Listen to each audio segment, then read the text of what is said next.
Hello, ladies and gentlemen. Good morning, good afternoon, good evening, good tomorrow, or whatever time it is, wherever you are right now.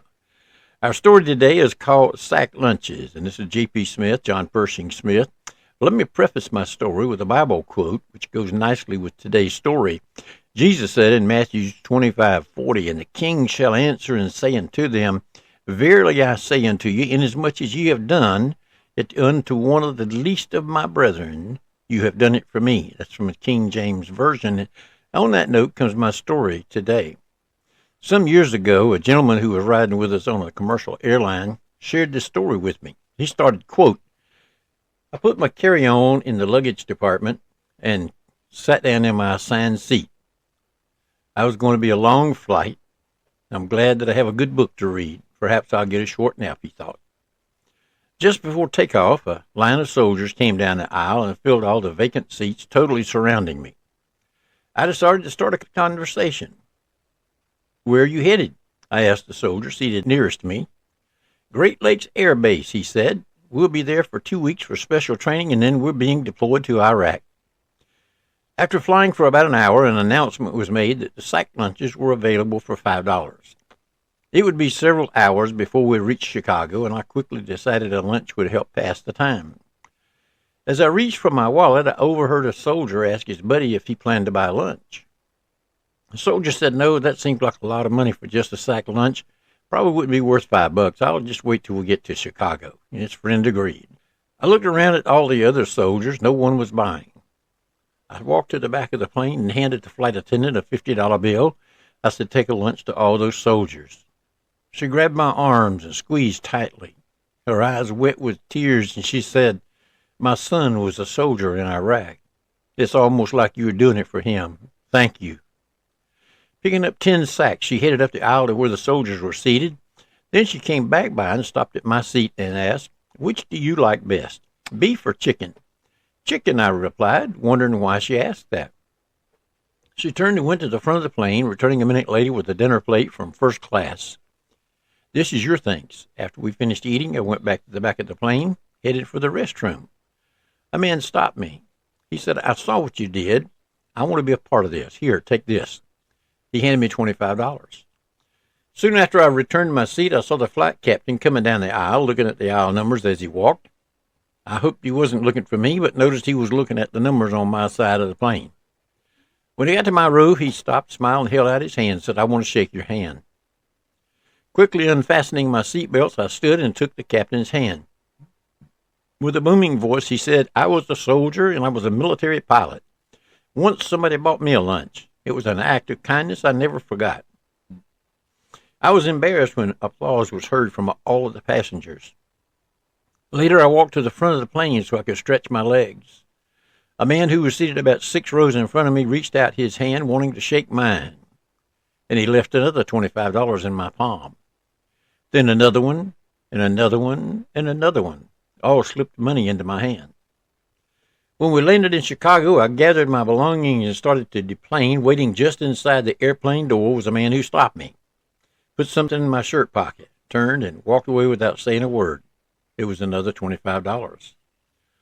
Upon entering the terminal, I saw the soldiers gathering for the trip to the base. I walked over to him and handed him $275. "It'll take you some time to reach the base. It'll be about time for more food. God bless you." 10 young men left that flight that day, feeling the love and the respect of their fellow travelers. They were whooping it up as they went on their way, only as youngsters can do with the feel of a little money in their pockets. As I walked briskly to my car, I whispered a prayer for their safe return. These soldiers were giving their all for our country, and I could only give them a few meals. It seemed so little, but it felt so good. End quote. You know, what seems little to you can make a major difference for somebody else. A good example for us all as we move forward in our businesses, as we begin filling our bank accounts and earning more than enough to take care of our families in the manner that they deserve. Let's remember that there are others who can use a little help. Give somebody else that feeling those young soldiers felt as they marched away with that lunch money in their pockets. It takes so little to give to others, even if it's only a kind word. Some of the most successful people in the world are those who have what I call people skills. I ran retail stores in the early 70s with as many as 150 employees in a store, and my store was always one of the top stores in the chain of hundreds of stores. I was sent to a store that was in a very sad state of affairs. The employees were unhappy and threatening to start a union. Upper management decided that I should be sent there because, according to them, my people skills. After a few months, the union held its vote and lost miserably. The people no longer needed the union. What they needed was a manager who cared about them and who understood them. They simply needed some love. It's amazing what can happen when people realize that someone cares. There's an old adage that goes like this: people don't care how much you know until they know how much you care. After the store was back to normal and the people were buzzing again, they sent me to a much happier store, which also became number one in sales within 1 year. People skills. If you don't have them, get them. Read everything you can on the subject and put them into play. This quote by Ralph Waldo Emerson was a favorite of Coach John Wooden's, as the idea is central to successful leadership. Rings and jewels are not gifts, but apologies for gifts. The only true gift is a portion of thyself. The three components of a good relationship between a leader and the team, friendship, loyalty, and cooperation, can only be developed if the leader gives of himself or herself. There is no price tag that can be put on giving of ourselves, and as Mr. Emerson said, it's a true gift. The only true measure of a leader is in how she or he gives back without expectation of anything in return.